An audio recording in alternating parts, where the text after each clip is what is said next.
So yeah.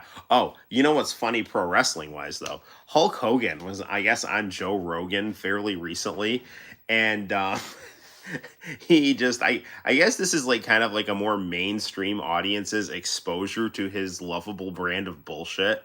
Now, don't get me wrong. Hulk Hogan is the greatest professional wrestler ever, and it's not close. He's the greatest good guy. He's the greatest bad guy.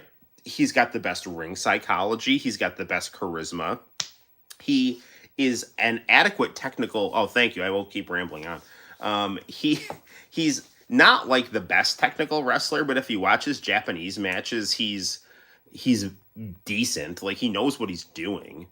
So I love Hulk Hogan. I love Thunder in Paradise. I love Baywatch. I love the Dungeon of Doom.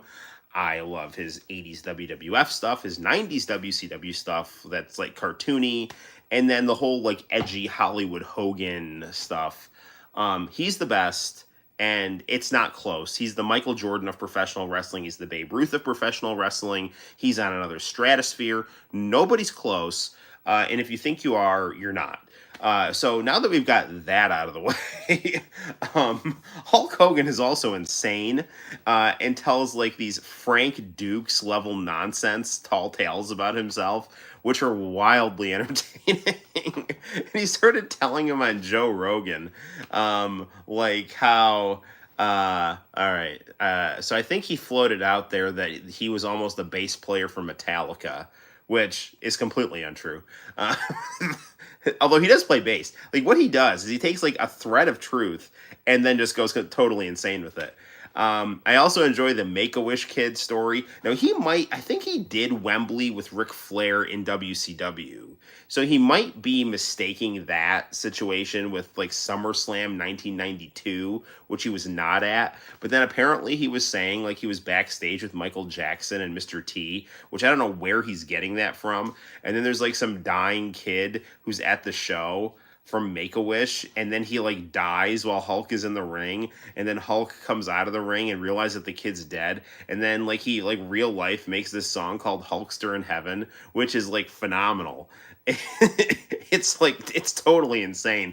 He's got these like MIDI flutes playing and stuff like that, and he's just kind of doing this like Kenny Rogers narration or Johnny Cash narration, but like about this dead kid who doesn't exist. It's like the best thing ever. And he's like, I used to tear my shirt, but then you tore my heart. It's really good. Um Actually, if you listen to that album, he's got a song on there where he raps to the Owen Hart theme music, which is very good. So anywho, what else did he say? What, another one that I really like is that, and I don't know if he said this on Joe Rogan, but he said it other times, that he was the first one to slam Andre the Giant, and then Andre the Giant died 3 days later, which none of that is true. Now he is the first one to famously slam Andre the Giant on like American television. That is true. So yeah, total props for that. But Andre did not die like a few days after WrestleMania 3. He died like, I mean, unless Hulk is messing up days and years, which, I mean, some of these wrestlers do get kind of punch drunk, but like he's not. Hulk is a sharp guy. Like he knows what he's doing. So yeah, like Andre the Giant, I think died in 1992, and WrestleMania 3 was in like 1987. So I have no idea what the hell Hulk is talking about.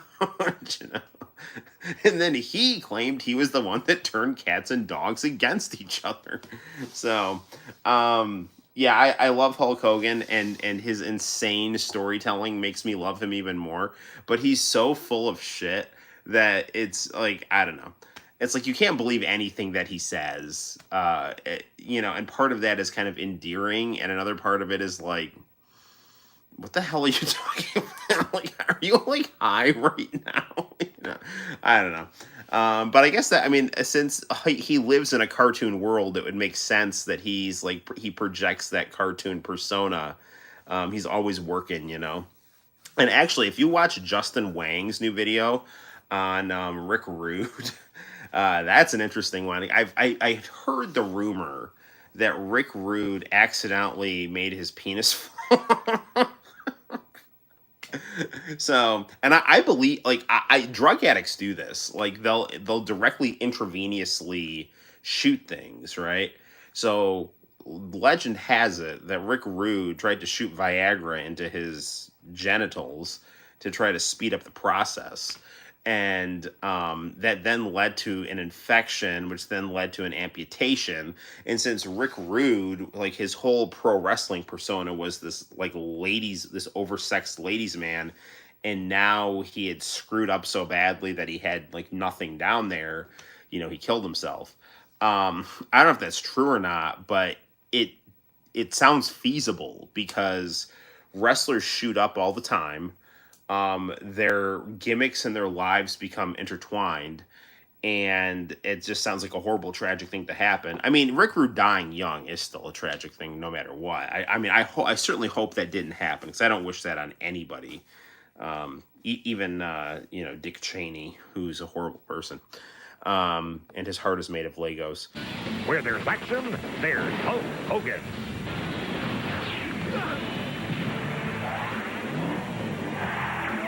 Watch the Hulkster in Thunder in Paradise. Just your typical Monday night gun-running wrestling mercenary treasure hunter in a Mighty Morphin powerboat kind of show. Experience Thunder in Paradise, Mondays at 8 on TNT. Followed by the explosive action of WCW Monday Nitro, live on TNT.